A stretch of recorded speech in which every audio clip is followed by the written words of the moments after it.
você que está conosco, começando mais um Alcateia Cast, o programa da Alcateia Política, aqui na Ligue TV. E quem está comigo aqui lá de São Paulo e eu aqui de Belo Horizonte é Nilson Rashizumi. Tudo bem, Nilson?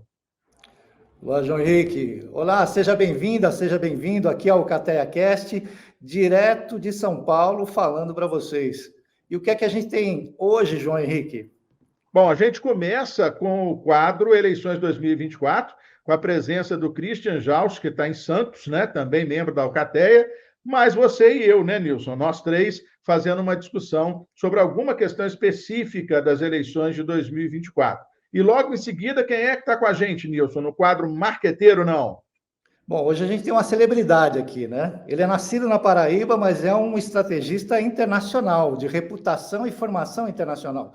Juarez Guedes, hoje aqui conosco, direto no Marqueteiro Não. Vai ser uma satisfação conversar com o Juarez e tenho certeza que você que está assistindo a gente vai gostar demais desse papo que nós vamos levar aqui. Então, primeiro, solta a vinheta do Eleições 2024. Alcateia Cast. Eleições 2024. Olá, e já estamos aqui de volta. Eu aqui de Belo Horizonte, Nilson Rashizumi de São Paulo, e quem está na tela com a gente, todo barbudo e sorridente, é o Christian Jaus, falando de Santos. Vai no barbeiro hoje, não vai, Christian? Opa, tem que ir, já está passando do limite aqui. E hoje a nossa conversa aqui, no nosso quadro Eleições 2024, vocês lembram, a gente já falou sobre diagnóstico, a gente já falou sobre planejamento estratégico e a gente já falou sobre o diamante. Hoje nós vamos entrar na conversa de processo de comunicação, não é isso, Nilson? Positivo, João Henrique. Tema muito importante para o desenvolvimento da campanha, para buscar proximidade com o público eleitor, o provável eleitor, inclusive, e mais do que tudo, ter a oportunidade, inclusive, de apresentar a candidatura, apresentar aspectos de pensamento, crenças, valores, princípios. Enfim, nós vamos ter aqui uma boa conversa para desenvolver e ter a possibilidade de ajudar a nossa audiência. Pois é, né, Christian? Porque a gente sempre diz para os clientes da gente, né? Só dá para começar a comunicação depois que faz diagnóstico, faz planejamento e faz o diamante. Aí o processo de comunicação é dado o start, não é isso? Exatamente. É aí que a gente tem um mapa pronto, né? Sabe a direção que a gente tem que seguir, trilhar, né? Sabe quais são as narrativas, quais são as bandeiras, o que o público espera da gente, né? Com todos esses elementos, a gente pode ir para o jogo, né? Tranquilo, que o jogo vai ser bem jogado, né? Com certeza. Evidentemente que, junto com tudo isso, já foi feita pesquisa, né? Que também ajuda a dar esse norte. Então, vamos lá. Dentro do processo de comunicação, evidentemente que a gente não pode deixar de falar daquilo que na pré-campanha é o carro-chefe, que são as redes sociais, não é isso, Christian? Exatamente. Rede social é uma ferramenta muito importante, né? É aquela ferramenta que todo mundo está ali no dia a dia, né? O Instagram, o Facebook, o YouTube, não só as redes sociais, mas também sites e outras ferramentas. Mas a rede social acaba sendo a menina dos olhos, né? Porque ela acaba sendo democrática, ela é a ferramenta que a gente consegue se comunicar mais rapidamente com o maior número de pessoas, né? Certo. E, Nilson, fotografia e vídeo passam a ser fundamentais nesse momento. Sem dúvida, João, principalmente levando em consideração o quê? Você tem as comprovações, afinal de contas, né? Você tem os registros. São esses registros, inclusive, que vão nos ajudar a trazer de volta a história da candidatura, experiências vividas, pessoas importantes no seu círculo de amizade, de relacionamento, e, mais do que tudo, se for no caso alguém, um candidato ou uma candidata que já teve mandato, seguramente nós vamos ter aí o conjunto de comprovações de realizações feitas durante o passado, no mandato anterior, né? No caso específico, a gente tem falado muito sobre mandatários que estão disputando reeleição, né? É sempre importante lembrar que em 2020 a gente já tinha alguma coisa da ordem de 60% dos candidatos sujeitos à reeleição que alcançaram o mandato. Então, o conjunto comprobatório, vamos dizer assim, para usar um termo atual, né? O conjunto comprobatório vai se considerar a partir, então, das fotos, dos vídeos, de todos os documentos, inclusive recortes de jornais que tenham publicado essas realizações ao longo do tempo. Por isso é tão importante que a gente tenha um acervo bem administrado.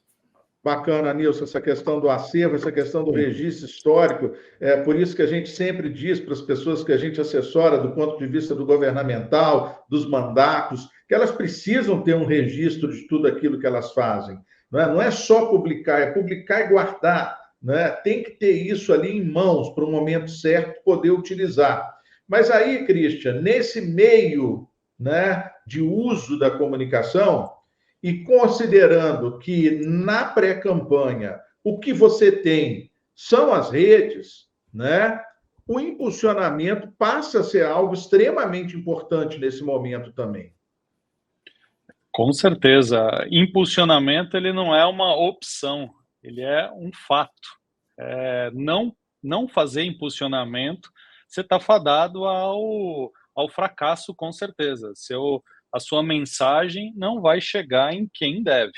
E aí eu abro um parênteses nisso tudo, né, nessa importante fala do Nilson, né, e João, na questão de, se a gente está falando de processo de comunicação, a gente precisa também abordar, antes até de eu falar esse aspecto que você me perguntou, das etapas do processo de comunicação, né, que a gente fala sensibilização, tudo isso que o Nilson falou, é um processo de sensibilização, né, as pessoas têm que começar a conhecer você, né, e aí nesse processo de sensibilização, essas imagens, esse conteúdo, e aí esse conteúdo, para chegar nas pessoas, se você pensar só no orgânico, e para quem não conhece o orgânico, é a forma gratuita, você colocou lá, ela vai chegar em 2, 3, 4% daquelas pessoas que te seguem, que na maioria das vezes quem te segue ali já é de um círculo de proximidade. Só que você precisa de muito mais do que isso para pleitear uma vaga, né, como prefeito ou como um vereador. Né? E aí o impulsionamento chega para resolver esse problema. E aí lá você vai conversar com quem precisa, com aquelas pessoas que você escolheu, e vai falar o que interessa. Você não vai fazer um discurso aberto, amplo, como no passado você faz numa TV, né? Que a TV você abrange muita gente.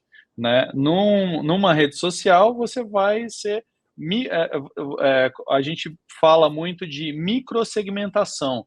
Então, eu quero falar com uma mulher que tem um filho e precisa de vaga de creche, eu vou falar aquilo. Eu não vou falar, de repente, de um outro assunto que não interessa para ela. Porque, no final das contas, o público mediano ali, a massa, não está preocupada com política. Ela está preocupada com o problema dela, né?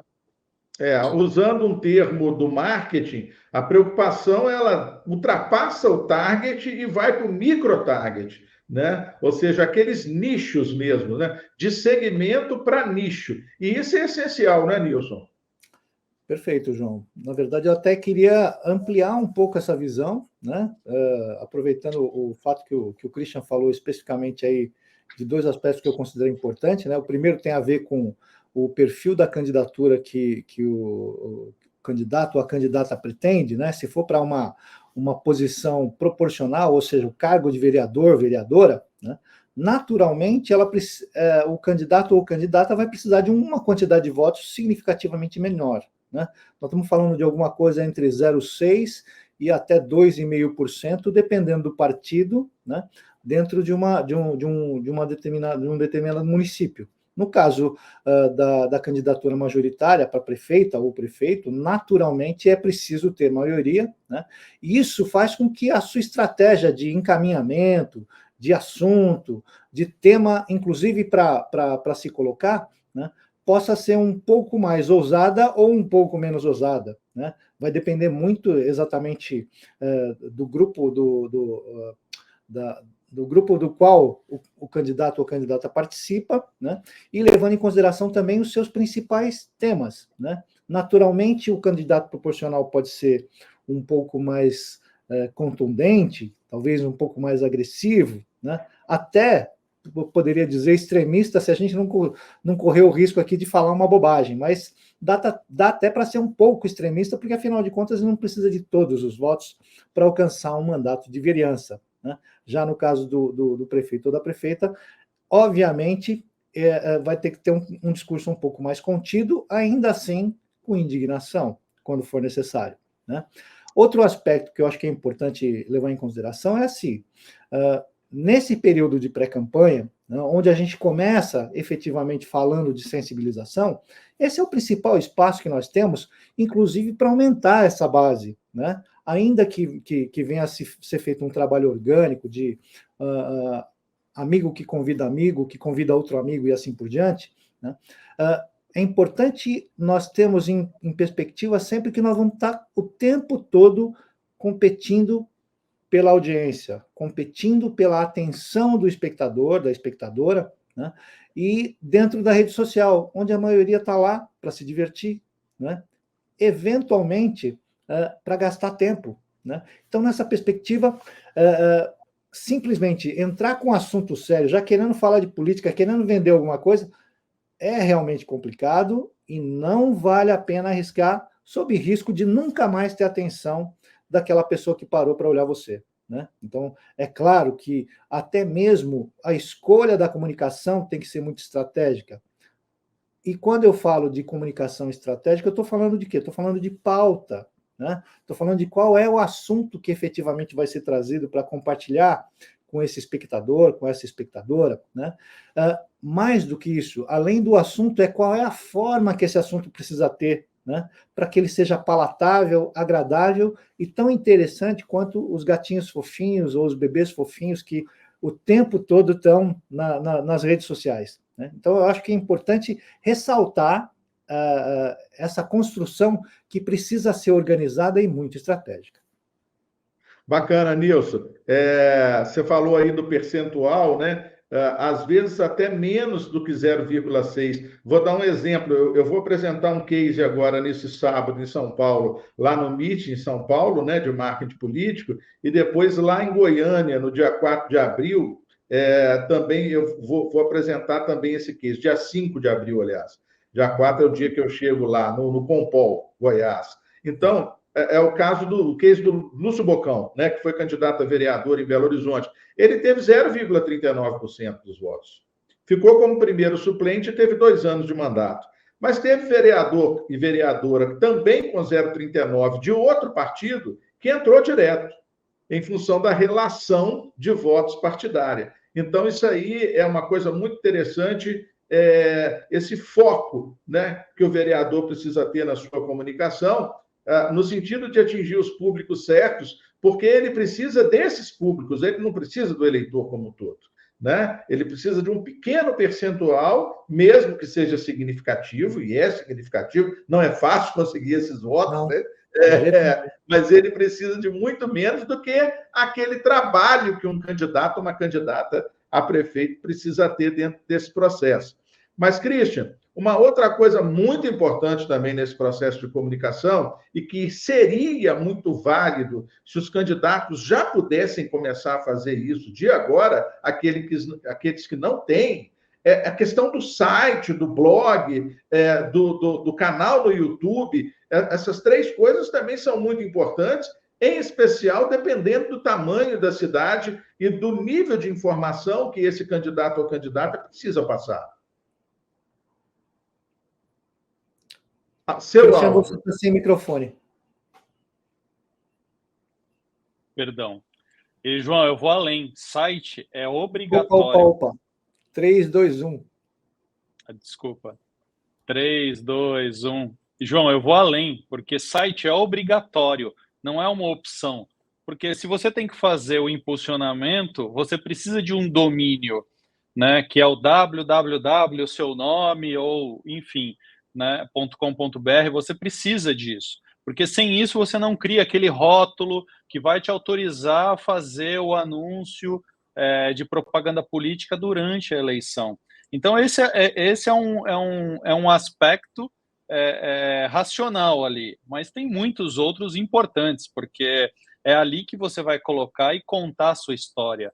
Porque vai chegar em algum momento da eleição que a pessoa vai querer saber quem é aquela pessoa, né? Ele vai poder procurar nas redes sociais? Vai, mas a gente sabe que rede social também é superficial.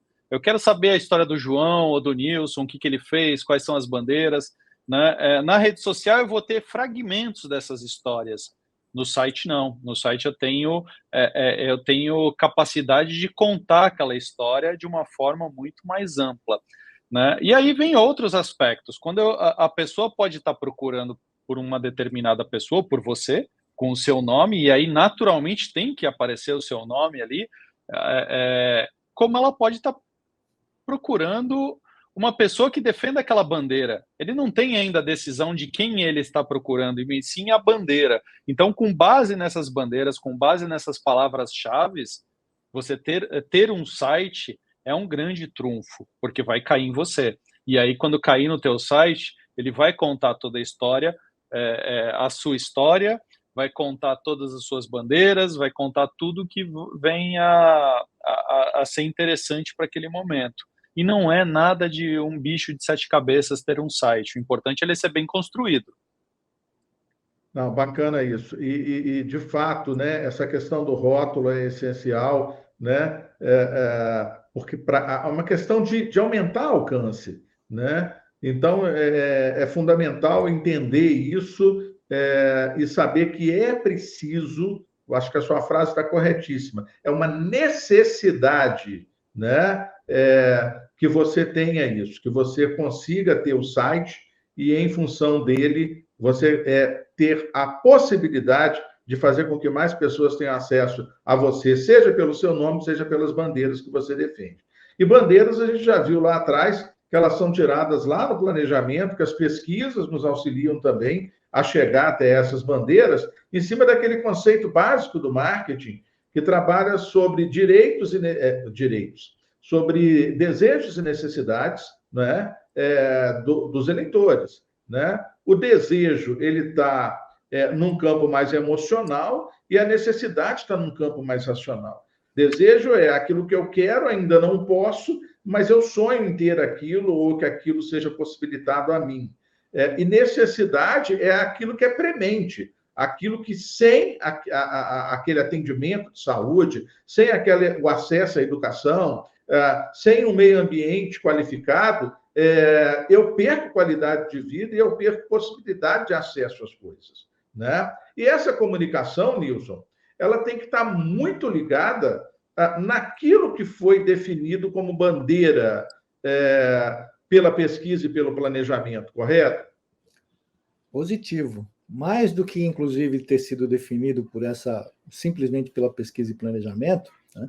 O candidato ou candidata precisa se apropriar do assunto, precisa realmente ser conhecedor, porque é justamente aí que ele vai ganhar credibilidade, autoridade, né, e relevância na hora em que ele se pronunciar a respeito daquele determinado tema ou bandeira, né? Essa é uma das razões pelas quais, inclusive, que a gente defende não só um site muito completo, onde a gente tenha efetivamente a possibilidade de ter um canal verdadeiramente pertencente à candidatura, né?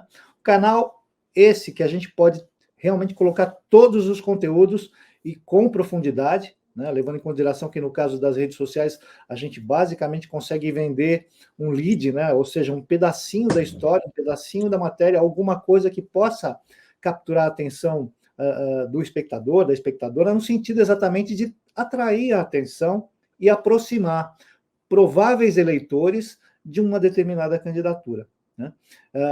É também o conhecimento sobre os temas e bandeiras que vai orientar, inclusive, a programação de conteúdo, né? Que precisa, obviamente, se pautar por um conteúdo que seja efetivamente rico, né, a respeito do candidato, rico a respeito dos temas, e possa trazer uma abordagem que simplesmente não seja algo que incomode ou que simplesmente distraia as pessoas, mas que de uma maneira apropriada, com leveza de preferência, inclusive, né, tem a possibilidade de despertar a atenção do eleitor, da eleitora, exatamente para a causa que o candidato pretende defender. Ô, Cristian, a gente já está quase chegando aqui ao final do nosso quadro, mas é muito importante falar de uma coisa que o Nilson lembrou aí, ele só não tocou no nome. Quer dizer, tudo isso que é feito visa fazer com que a pessoa seja notada e reconhecida como alguém que entende desses assuntos, ou seja, reputação. Fala um pouquinho a respeito dessa questão da reputação. Tirou as palavras da minha boca, exatamente. Um aspecto, né, voltando na questão da rede social, do processo de comunicação, eu acho que é fundamental. Você pensou em publicar algo? Pensou em mandar um torpedo, um WhatsApp, um e-mail? Pensa, o que aquilo vai construir a minha reputação? E construir reputação é aquele processo da comunicação, né? É sensibilizar, é motivar, né, para depois mobilizar. Quais desses três itens eu vou estar construindo uma reputação? Eu vou estar construindo a minha reputação no início, contando quem eu sou, né? Que eu tenho conhecimento naquela causa, naquela bandeira, eu mostro que eu estou preparado, aí depois eu mostro que eu... 3, 2, 1... Depois eu mostro que eu tenho preparo para poder ajudar aquela pessoa, né, naquela dor dela. Então, tudo que a gente for fazer é pensar em reputação. Nossa, desculpa, gente, acho que foi muito ruim aqui, eu estou tentando... Podemos voltar um pouquinho? Reformular tudo? Reformula Sim. tudo, faz o 3, 2, 1 aí, vai do início. Tá. Então, gente, edição logo após da fala do João, tá? 3, 2, 1. João, você tirou as palavras da minha boca, é reputação, né? E aí, como nós estamos falando de rede social, nós estamos falando do processo de comunicação, nós temos que ter uma atenção muito grande nisso. Então, você pensou em publicar alguma coisa nas redes sociais? Pensa, o que aquilo ali está construindo uma reputação? Né? Resolveu mandar uma mensagem para um grupo do WhatsApp, resolveu mandar um e-mail ou colocar alguma informação, pensa, o que aquilo vai construir uma reputação? E construir reputação nada mais é de que mostrar quem você é, que você é um conhecedor daquele assunto, né? Aquele assunto que acaba sendo uma dor, né, que vai entrar naqueles 2 pontos que você colocou, João, de desejo e necessidade, e ela tem que confiar em você, porque no final das contas, quando você cria uma reputação, você está gerando um elo de afinidade, gerando um elo que eu vou confiar. Opa, essa pessoa acho que pode lutar por mim, essa pessoa acho que eu posso confiar. Para lá, naqueles 45 dias de campanha, você só fica focado em pedir voto, né? Porque em 45 dias de campanha não dá para construir uma reputação, até dá, né? Mas você já vai estar bem atrasado em relação a todo mundo que já começou a construir sua pré-campanha. Bacana, Cristian. Isso aí, fundamentalmente, é criar conexão com as pessoas, né? Pelas redes, né? Essa reputação, ela vem por meio dessa conexão, desse elo, né? Do que você chamou de elo, que você faz, seja pelos assuntos, seja pela sua forma de comportamento, seja pela personalidade que você tem, ou seja, links que essas pessoas que vão ter acesso à sua comunicação vão fazer em relação a você que é candidato ou candidata. Então, candidato, candidata, muita atenção nesse papo que aconteceu aqui agora, né? No nosso próximo programa do Alcateia Cast, nós vamos estar discutindo no Eleições 2024, inteligência artificial, vamos explorar muito, Cristian, nisso, mas por hoje acabou, moçada. Por hoje o nosso papo encerrou no Eleições 2024 e daqui a pouco a gente vai ter o quadro Marqueteiro Não. Solta a vinheta aí, gente. Marqueteiro Não. Alcateia Cast. Marqueteiro Não. Olá, conforme prometido, está aqui o Juarez Guedes, essa celebridade que veio de lá da Paraíba e atende os projetos de marketing político no Brasil inteiro, né? Afinal de contas, nós estamos falando de alguém que tem não só formação internacional, mas como tem também publicação de livro, né? E cooperação com uma organização internacional de comunicação política. Seja bem-vindo, Juarez. Um abraço, uma satisfação ter você aqui. Nilson, eu que agradeço a você, o João Henrique, a todos que façam o Alcateia Cast pelo convite, né? Estar num palco onde pode ter pessoas que fazem comunicação política, que vivem a estratégia como vocês e outros colegas que já passaram por aqui, o próprio Abel Lume, que para mim é uma grande referência, que teve aqui em uma das últimas edições, enfim, então eu que me agradeço e estou super satisfeito e feliz de estar aqui com vocês. Que coisa boa, Juarez. Satisfação principalmente conversar com o paraibano, cara. Eu gosto da Paraíba demais da conta. Eita coisa boa. Juarez, a gente sempre começa esse quadro fazendo o seguinte: se a gente for apresentar a pessoa, pode acabar ficando longo demais. Então a gente prefere que, a seu critério, você se apresente e apresente a sua empresa para a gente poder começar esse papo aqui no Alcateia Cast. Bacana. Cara, eu costumo dizer sempre que eu sou um apaixonado pela política, e isso desde muito cedo. Meu avô, quem eu tenho a honra de carregar o nome, sempre foi uma pessoa muito envolvida e uma pessoa muito querida no cenário político, enfim, e eu cresci aos sábados escutando meu avô conversar política com meu pai, conversar política com os seus amigos, que ele recebia todo sábado na sua casa. E isso, de certa forma, foi mexendo no meu olhar da importância da política. E eu diria que desde muito cedo, por que pareça, eu decidi trabalhar com política. Em um primeiro momento, você pensa, criança, eu lembro que eu queria ser candidato, eu queria exercer cargo político, mas também, muito rapidamente, eu tinha uma outra paixão, que era a televisão. E isso me levou com muita proximidade ao que é o universo da propaganda. E eu lembro que eu fiz o curso de publicidade pensando em trabalhar com comunicação política. Naturalmente, a vida você não controla todas as variáveis. No primeiro momento, eu lembro que muito jovem, eu comecei a trabalhar com produção de vídeo, como produtor de conteúdo. Depois, rapidamente, fui crescendo a diretor de cena. E isso me levou para um contexto de trabalhar em veículos de comunicação. E, ao invés de ficar restrito à parte técnica operacional, pela formação e pelo sempre buscar sempre muito conhecimento, enfim, eu acabei ocupando cargos executivos de forma muito cedo. Eu chego a ser diretor superintendente de um sistema de comunicação, com televisão, com rádio, enfim, com outras iniciativas no digital, com 27 anos, enfim. E aí, isso também me aproxima eu diria, da cúpula de decisão de poder político, né? Os relacionamentos construídos a partir disso me aproxima cada vez mais com os bastidores decisivos desse universo político. Mesmo ainda como executivo, eu inicio um trabalho relacionado à gestão de crise, começo a inserir dentro de comitês estratégicos, como chancelando ideias e movimentos em torno de campanhas majoritárias, e aí faço uma virada de chave, e a partir de meados de 2010, começo a me dedicar de forma exclusiva a fazer esse processo de migração para trabalhar de forma exclusiva com a comunicação e estratégia política. E aí, quando existe essa decisão de sair de uma zona de conforto, de uma carreira que estava, de certa forma, estabelecida, e mergulhar no universo do marco da estratégia, eu vou em busca de formação, de conviver, de estar perto do ecossistema que faz realmente o nosso mercado, e sempre tive uma admiração muito grande pelo mercado norte-americano e pelo mercado latino, que diferente aqui do Brasil, que é para nós, né? O Brasil faz uma comunicação política de excelência, mas eles produzem muito mais conteúdo.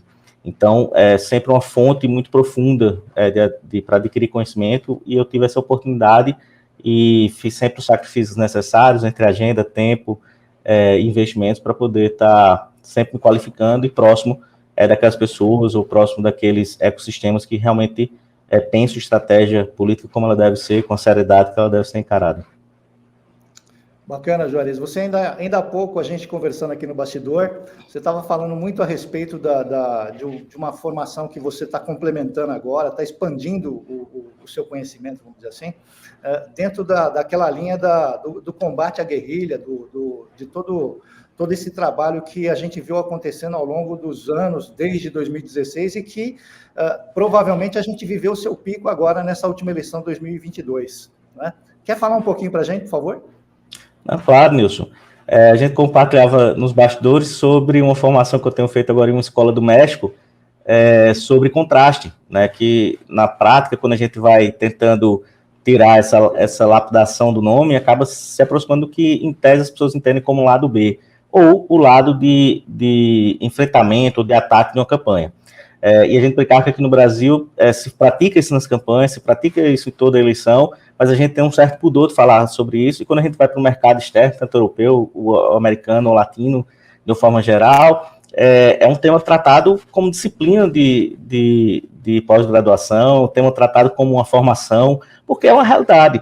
Não significa dizer jamais fake news ou produzir verdades, mas é ter capacidade de construir um contraste e jogar luz naquelas verdades que precisam ser postas para que a população, os eleitores, tenham a capacidade de tomar a sua decisão baseado nos fatos que realmente compõem aqueles players, aqueles candidatos que estão disputando aquela conjuntura, aquele contexto eleitoral. Então, a gente fala sobre isso, como no Brasil a gente ainda tem um pudor de falar de algo que é real, que está presente nas campanhas, e como lá fora, inclusive, tem cursos de formação em torno disso. Me perdoa, João Henrique. Só para... João Henrique, deixa eu te atravessar aí, Nilson. Eu tô só querendo fazer uma referência, porque, assim, no mundo corporativo, a gente já sabe que, culturalmente, o público brasileiro tem alguma dificuldade em lidar com propaganda comparativa, não é? Haja visto nos casos de grandes produtos de consumo, em que a gente viu nos anos 90, nos anos 2000, embates entre grandes marcas disputando o mesmo segmento e que criaram algum constrangimento consumidor, não foi isso? Você acha que é dentro dessa lógica? Aí que tá, porque, por exemplo, eu hoje, inclusive, eu tô numa cidade para fazer diagnóstico, eu gosto de acompanhar grupo Quali, gosto de grupo focal, da qualitativa, porque o consumidor, o eleitor, ele se move em camadas que não são expostas. Por exemplo, quando a gente vai para um grupo, toda vez que a gente coloca um material de ataque ou de confronto, um material comparativo, é comum as pessoas rechaçarem. Isso é muito comum.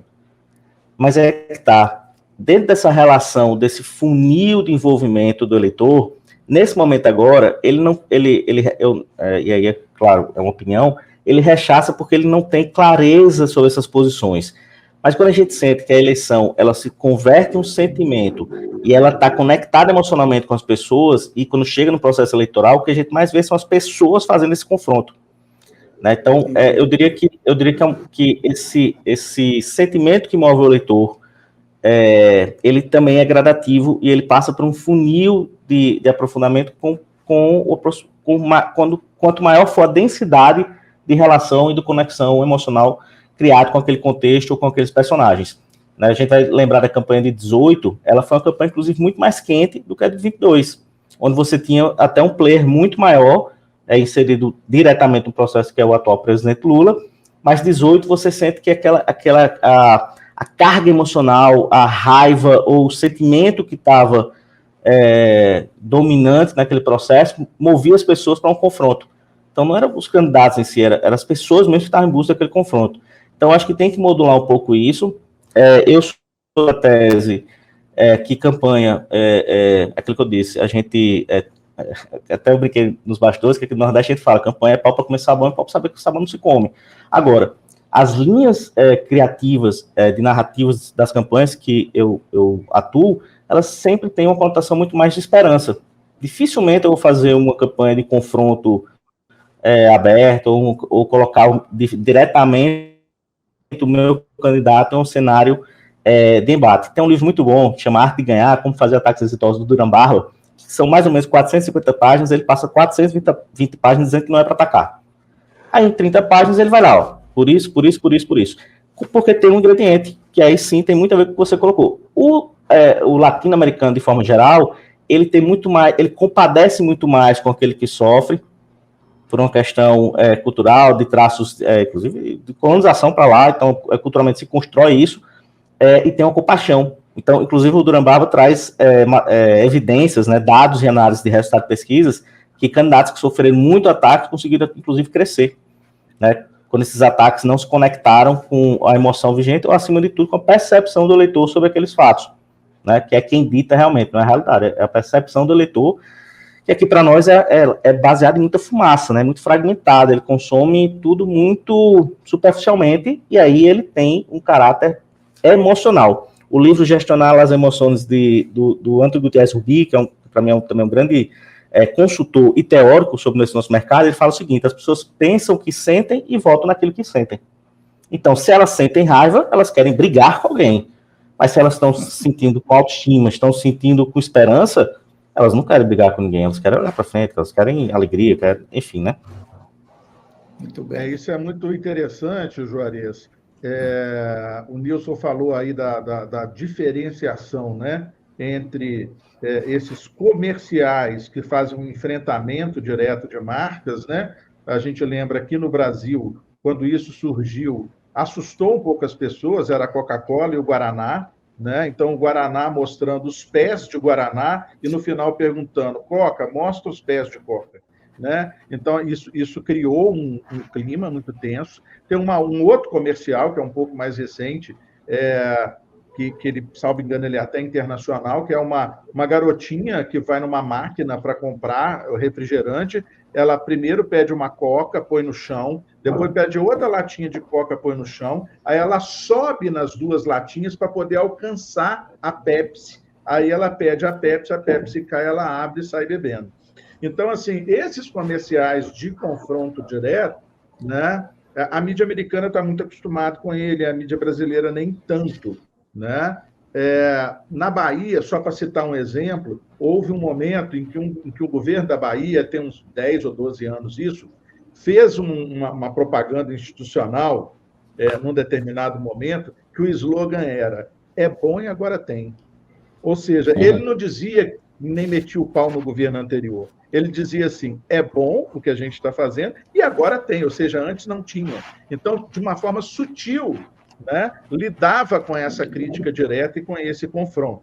Mas o que a gente tem visto na política brasileira nos últimos tempos não é um confronto leal. E aí eu queria que você falasse um pouquinho sobre isso, quando a gente descamba para fake news, né, que são os cuidados que agora até mesmo a Justiça Eleitoral tem tomado nas suas decisões para tentar combater isso. Quer dizer, como diferenciar esse estudo que você está fazendo agora, tá certo? Para ficar claro para quem acompanha o nosso programa, Alcateia Cash, como diferenciar de uma maneira clara esse lado B, que é um lado B da crítica correta, de mostrar o que está certo ou o que está errado, e aquele lado B, que é o lado B da fake news. Como diferenciar claramente isso? Eu diria o seguinte, por exemplo, hoje eu tenho uma preocupação muito grande com deepfake. Eu acho que o efeito da deepfake é avassalador, essa eleição deve ser a mais judicializada da história do país, porque as ferramentas são muito acessíveis e isso vai acontecer muito. Mas fake news em si, por exemplo, e a gente vê a eleição do 22, 18, ela meio que ficou no consciente coletivo ali, de subconsciente coletivo de uma forma muito pesada. Mas tem outra frase também que eu gosto muito do Daniel Ibocos, que é o inclusive, presidente do Cumbre, enfim, que é o seguinte, me diga em quem votos que direi em qual fake news você acredita. As fake news ela acaba servindo para alimentar clusters e bolhas de processos eleitorais e serve como elementos que validam crenças e isso fortalece o sentimento de pertencimento, enfim, porque provavelmente elas são efetivas, né?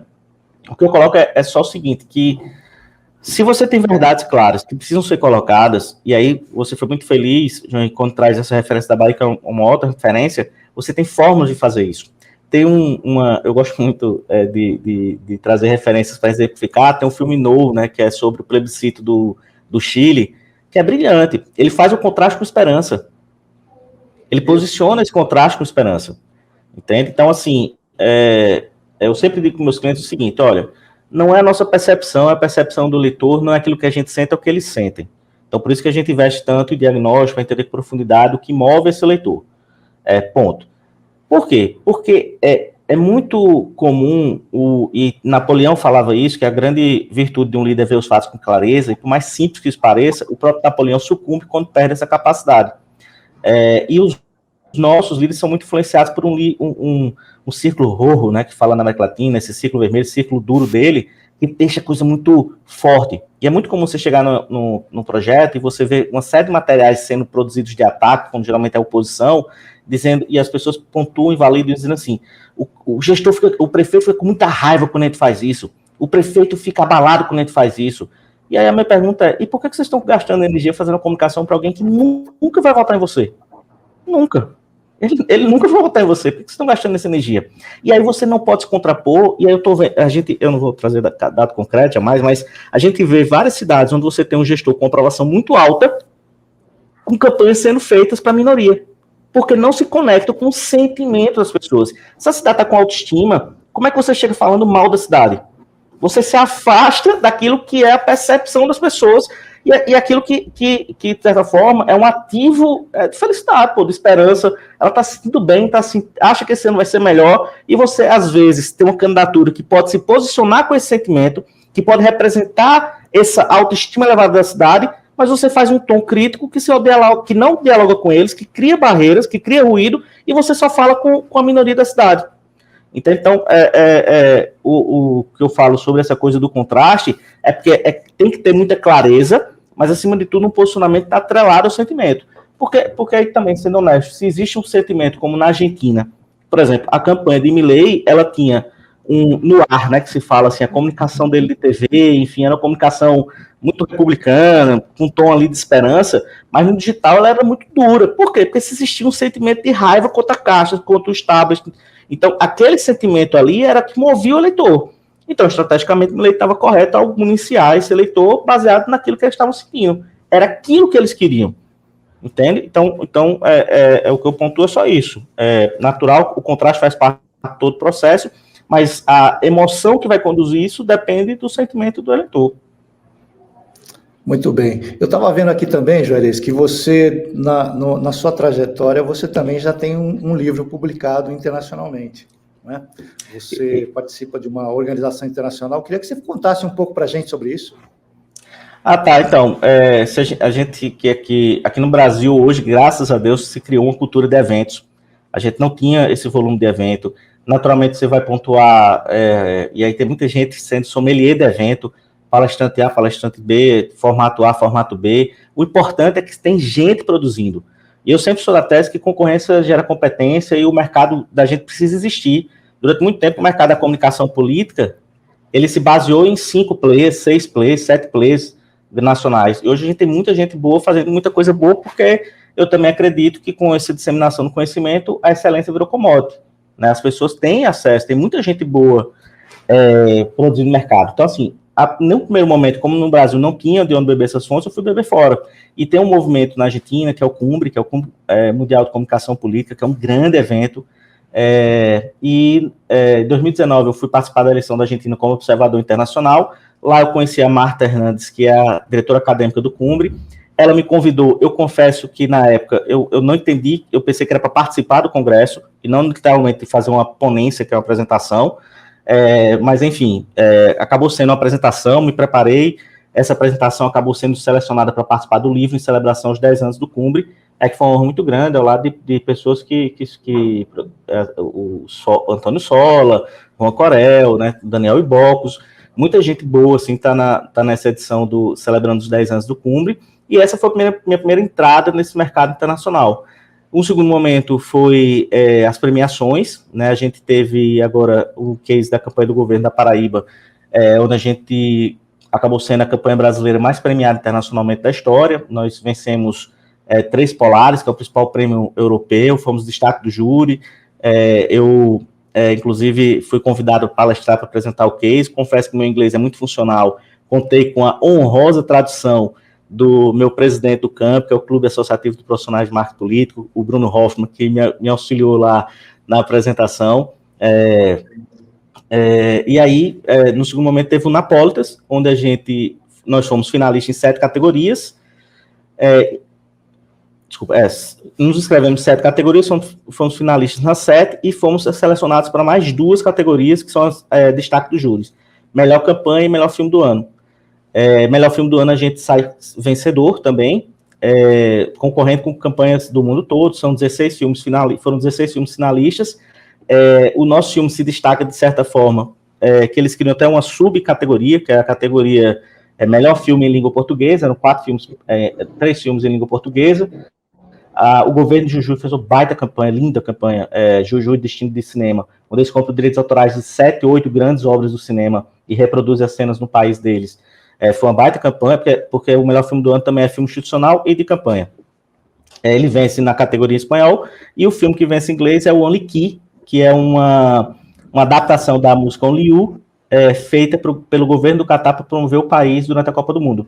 Então, só de você estar nessa prateleira, nos mostra que, do ponto de vista criativo, que é também algo que a gente acredita muito, sabe, João Henrique e Nilson, para romper o desinteresse do leitor, para trazer atratividade para a comunicação política, que é um conteúdo que as pessoas não querem consumir. Nós não somos o conteúdo prioritário. A criatividade é, sem sombra de dúvida, eu diria que um combustível para romper esse desinteresse. Enfim, então, isso ajudou a gente. No próprio Tempo Camp, aqui no Brasil, a gente labiou nas categorias que nós concorremos, como melhor filme digital e melhor rede social, com campanhas que são muito emblemáticas, como a do Salabella em Minas Gerais, né, que foi com o Vitor Colares, e a campanha da TAP também, com um baita time também, super competente, que fez a campanha. Enfim, essas premiações nos colocaram numa honrosa posição da revista Washington Poll entre os 100 consultores de destaque de 2023 no mundo. E quando a gente fala no mundo, sendo bem claro, Estados Unidos e América Latina, tem muito poucos profissionais da Europa nessa lista. Brasileiros somos 4, que configuramos nessa lista da Washington Poll. Enfim, então, foi esse movimento dos últimos anos aí da gente em torno desse mergulho internacional, sem falar das próprias formações, né, de buscar beber na fonte da George Washington, a principal escola hoje global de comunicação política, de ter concluído também uma experiência muito, muito bacana na Universidade Católica da Argentina, né, que é outro berço aqui importante para o nosso continente.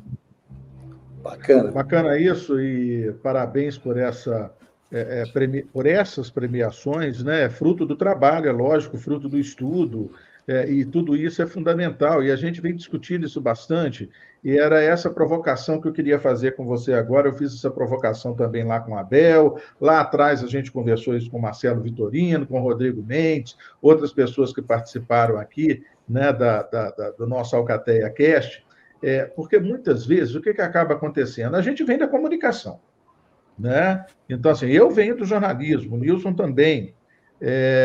Então, o que acaba ocorrendo? A gente acaba valorizando um pouco mais a comunicação e marketing em determinado momento. Mas a gente percebe, e é nesse foco que eu estou cada vez mais dentro, que primeiro é a política, depois é a comunicação. Ou seja, primeiro eu tenho que ver cenário, primeiro eu tenho que ver a realidade política, analisar o eleitor na perspectiva dessa percepção que você disse, porque, na verdade, existem 2 tipos de percepção. Tem uma imagem, não 2 tipos de percepção, 2 tipos de imagem. Uma imagem projetada, que é aquilo que o cara quer que pensem dele, o político, seja lá quem for, o governo. Mas tem a imagem percebida, que é completamente diferente, é aquilo que vem de lá para cá. É o que vem da sociedade para o político, é o que vem da sociedade para o governo, né? Então, eu queria que você falasse um pouquinho sobre isso, porque em todas as suas falas a gente vê uma base teórica sólida, do ponto de vista sociológico, do ponto de vista da comunicação e do marketing, para poder projetar essas campanhas que acabam sendo vencedoras e até premiadas. Então, fala um pouquinho a respeito disso para a gente, política e comunicação, como estabelecer a relação entre isso. Vamos lá, eu costumo dizer o seguinte, que política em ação é um processo de comunicação. Michel Beaugrand, que é o pai da comunicação política francesa, ele fala isso, né? Seja para você ocupar o espaço no seu partido, você tem que persuadir lideranças para lhe permitir avançar com aquele seu projeto. Quando você está na gestão, o diálogo com o cidadão. Quando você vai em busca do voto, é um processo de comunicação, mas antes é política. Eu uso muito o exemplo de um cara que é muito conhecido por sua comunicação digital, que é o Cleitinho, em Minas Gerais, foi eleito senador. Cleitinho não foi eleito pela comunicação que ele fez. A comunicação que ele fez antes de chegar à candidatura ao Senado o possibilitou ter acesso aos mecanismos políticos que foram fundamentais para a sua eleição. Foi Bolsonaro colocar a mão nele, viabilizar um partido para ele ter vices que deram condições de bancar a campanha. Então, ali ele vence a eleição. A comunicação foi muito importante, mas foi fundamental a política. Porque antes de mais nada, antes de ser ação, a política é política. E aí eu vou trazer um exemplo, enfim, mas sem citar a cidade, que a gente fez um diagnóstico em determinada cidade, e o desafio era só o seguinte: o player era visto como alguém muito positiva, era sucessão, esse projeto. As pessoas enxergam como alguém muito bom, alguém conectado aos valores que estão ali, os ativos da aprovação da gestão, enfim. E ele tinha ali um grau de desconhecimento porque ele estava na cidade há pouco tempo, né? E os adversários o chamavam de forasteiro. Quando a gente foi fazer o estudo, eu fiz a primeira coisa que eu disse, olha, a gente não vai fazer nada de marketing. Nada. Porque com o grau de conhecimento que ele tem aqui, a aderência que ele já tem para o voto, o que está sendo feito até agora está dando certo. O que ele precisa fazer é viver a cidade. É agir, é muito mais política do que comunicação. E o resultado foi que essa semana tivemos acesso a uma pesquisa, a uma última rodada agora para essa janela partidária, né?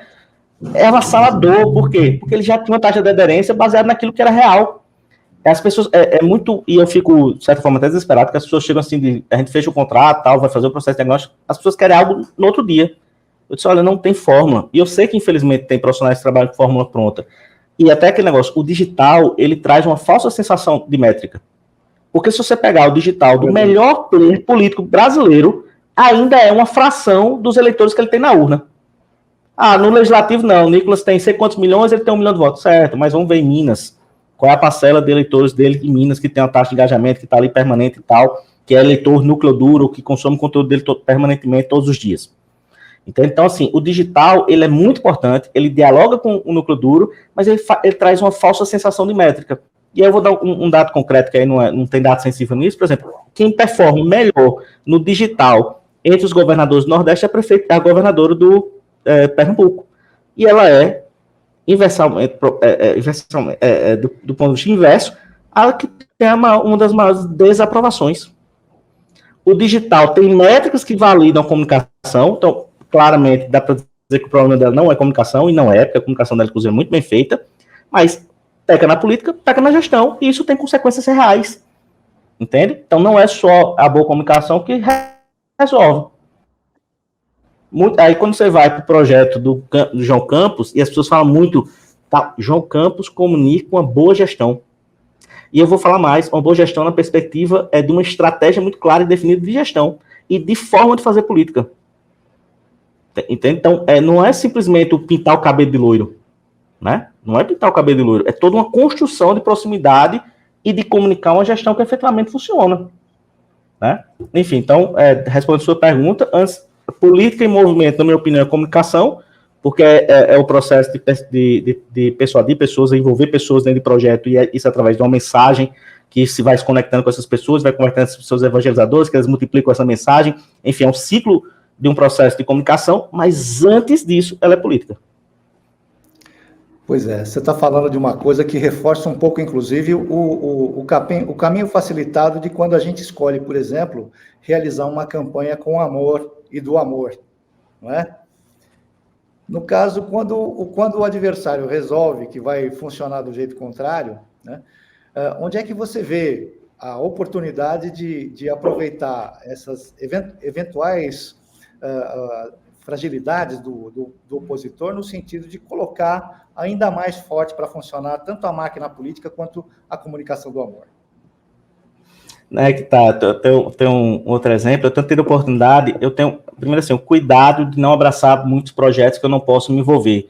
Por mais que a gente tenha tecnologia, enfim, ferramentas, eu acredito ainda que é uma coisa de ter um lado artesanal do processo, né? E por que eu falo isso? Porque hoje, através do processo de diagnóstico, eu tenho conseguido ampliar essa minha atuação nesse período agora. Isso eu vou seguir só até abril. Depois de abril eu sigo só com os projetos que eu vou estar com as campanhas. Eu tenho me deparado com muitos projetos interessantes. Tem um cenário onde a cidade o prefeito é muito bem avaliado, e o candidato de oposição é o candidato que está mais conectado com o sentimento de autoestima da cidade, inclusive de validação da própria gestão. E quando a gente for avaliar os materiais, e aí não é material meu, não é material que tem traços nossos, mas é um material onde ele começa os vídeos dele elogiando uma coisa da gestão, porque isso aqui abre uma janela para as pessoas dizer, isso aqui é verdade, isso aqui eu acredito, isso aqui é real, e faz uma vírgula para um outro passo que é validado por uma trajetória dele. Então, isso se conecta com as pessoas de uma forma tão avassaladora, e a gente vê o candidato de situação vendo esse candidato ser protagonista desse sentimento, mesmo sendo de oposição, fazendo um tom crítico de ataque. E ele não se conecta com a cidade, com o sentimento de autoestima da cidade. Então, eu tenho um negócio que eu acho arretado mais nisso da gente, e vocês que são acadêmicos, João Henrique, imagina, tá aqui com vocês, é uma baita honra por isso, assim, porque são pessoas que vivem, respiram isso que é aquele negócio, né? Eu vou saber o que move o eleitor, o que me move é essa complexidade e essa dinâmica da comunicação da estratégia política. Eu sempre falo nas minhas palestras algo que eu aprendi com o Duran Barba, que Duran Barba é simplesmente um dos fundadores da George Washington, é um dos maiores players contemporâneos que nós temos da consultoria no mundo, é um cara com atuação global, com 4 formações, com várias especializações, com não sei quantos mestrados, com 2 PhD, enfim, e ele se coloca toda hora naquele processo. É preciso sair da nossa autossuficiência enquanto consultores políticos e permanentemente viver um ciclo de aprender a aprender. Porque não é sobre o nosso prisma, não é sobre a nossa perspectiva, é sobre a percepção do eleitor. E aí eu costumo dizer até, e aí me permita a falsa modéstia, não vou falar de números, vou falar dos meus vários colegas que atuam em comunicação política aqui no Nordeste. Eu diria que os profissionais de comunicação política no Nordeste acabam tendo uma facilidade de trabalhar com comunicação efetiva e comunicação política, porque a gente sempre soube simplificar as coisas. E aí não é demérito que eu vou falar, é só uma constatação. Por maior que seja a nossa carga cultural, o Nordeste é muito mais folclore do que cultura. A gente sempre soube simplificar emoções, sabe? Partir do senso comum para criar algo extraordinário. Então, isso sempre foi muito presente na gente. Então, isso facilita porque a gente... eu não acredito mais em consultor arrogante. Esses consultores que antigamente se achavam semideus, eles vão ser cada vez mais atropelados pelo processo. É um processo cada vez mais de humildade, principalmente porque não existe mais campanha de uma pessoa. Não existe campanha de uma pessoa. Todos os filmes nossos que a gente vê sobre eleição tem o dedo de pessoas que na prática não deveriam nem estar participando, mas que deram um olhar, que deram um toque, e aquilo fez com que a peça tivesse maior validade perante a percepção de quem realmente importa, que é o eleitor. É isso. Eu acho que a sua explanação agora foi muito esclarecedora, né? E quando a gente lança esse olhar sobre o eleitor, a gente percebe cada vez mais a necessidade de estudá-lo, porque, na verdade, ele se movimenta, né? Ele se movimenta de acordo com o movimento da própria sociedade, né? Então, é a mesma coisa que a gente falava sempre nos velhos tempos, quando eu fiz lá os meus 3 anos de direito, antes de ir para a comunicação, a gente dizia o seguinte: não é o direito que muda a sociedade, é a sociedade que muda o direito. Da mesma forma, os processos políticos e a comunicação eles vão ser mudados pelo movimento das pessoas, pelo movimento do eleitor, pelas novas percepções que ele tem da realidade e até mesmo, do ponto de vista do marketing, pelas novas necessidades, né? Então, a gente vai cada vez mais se transformando. Mas esse eleitor, e essa era a pergunta que eu queria te fazer, antes da gente partir para o encerramento, porque nós já estamos aí com 35 minutos quase que a gente está batendo papo, porque está rápido, está leve, está bom demais, mas saber o seguinte, e a perspectiva da educação Não, nós todos estamos falando. E a perspectiva da educação desse eleitor, né? Existe, na sua opinião, do ponto de vista de quem trabalha com a estratégia, no momento de entender esse eleitor, também entender que a formação do eleitor no Brasil ela é deficiente? Então, como eu coloquei, eu sempre tento buscar beber em fontes que aqui para nós, a gente entende que eles iniciaram um processo de conhecimento do comportamento humano. Imagina, os Estados Unidos é o berço do marketing, né? Então, eles têm mecanismos e uma vivência de produção de conteúdo, enfim, de pesquisa. Mas quando a gente vai ver em qualquer lugar do mundo, e onde a gente vê hoje, e aí, entenda, eu sempre deixo muito claro isso, eu não estou falando de esquerda e de direita, mas quando a gente vê os movimentos de direita crescer, a gente entende que o que move o eleitor é cada vez mais primitivo. E por maior que seja a sua carga de educação cultural, acadêmica, ele acaba se rendendo ao sentimento e emoções. Você tem um documentário que é muito interessante, que é um jornalista, e aí, repito, não estou falando de direita e esquerda, estou trazendo um elemento aqui para contribuir com a linha de raciocínio que eu estou trazendo. Que ele faz o seguinte: Trump está perto de vencer as eleições. Até então, em 2016, Trump era a coisa o establishment político, cultural dos Estados Unidos tratava como a coisa mais bizarra do mundo, com desdém, né? Isso é um palhaçado, isso é um palhaço de circo, isso é nada, enfim, né?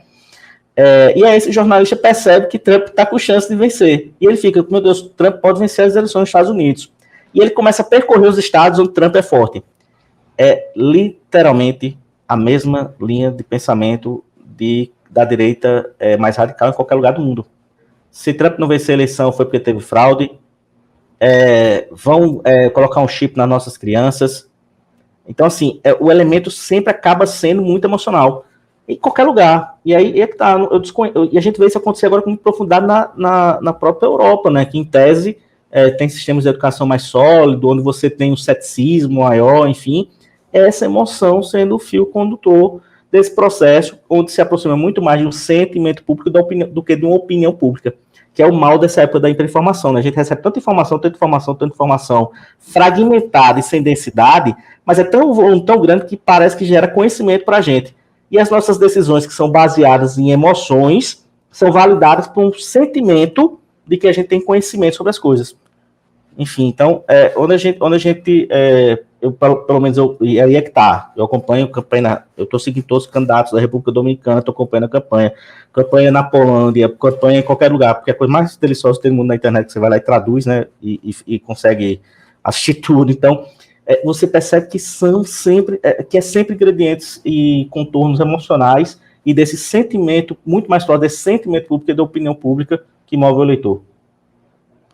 Que bacana. Eu justamente ia te perguntar sobre essa questão do emocional, né? Porque, afinal de contas, para nós tá ficando cada vez mais evidente que o resultado das últimas eleições, das duas últimas principalmente, estão relacionadas exatamente com emoções. As pessoas foram provocadas, provavelmente, no seu instinto mais básico, como você falou, no primitivo, não é? E nessa perspectiva, você está se preparando para fazer um trabalho. Se você puder falar aqui rapidinho para a gente um pouco sobre isso, né? Levando em consideração que aqui nós já estamos no adiantado da hora, para encerrar, né? Pode ser? Pode. É que tá. Eu sempre digo isso, na pesquisa ou no diagnóstico, com as ferramentas que a gente utiliza, a gente faz um diagnóstico hoje com 7 etapas, entre eles o grupo focal e inclusive quantificando essas percepções, para não ter nenhum viés ali, a gente entender se aquilo realmente é o que move o eleitorado na cidade, é entender o sentimento. E eu diria que na eleição municipal, por mais que a gente tenha sentimentos muito presentes na polarização ideológica, ela é sempre uma eleição do metro quadrado. Ela sempre tende a puxar para aquilo que é necessidade mais básicas. E quando a gente vai cruzar, e aí é que está... enfim, imagina, eu aprendi isso com alguém, mas eu sempre coloco e tento buscar aquilo que está incomodando a família das pessoas. Porque quando a gente faz o cruzamento de voto, você vê que as necessidades que estão interferindo de como elas vivem nas cidades, ou como elas estão ali nos bairros, enfim, que a família, que as pessoas enfrentam na sua pele, no seu dia a dia, move muito mais do que quando ele fala da cidade.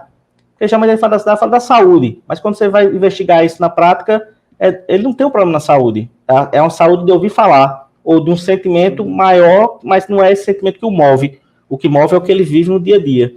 Então, entender com profundidade isso, essas emoções, cada vez mais personalizadas. E entender, inclusive, quando a gente fala lá, vamos lá, quatro sentimentos, sentimentos que movem a eleição: raiva, medo, esperança e convicção.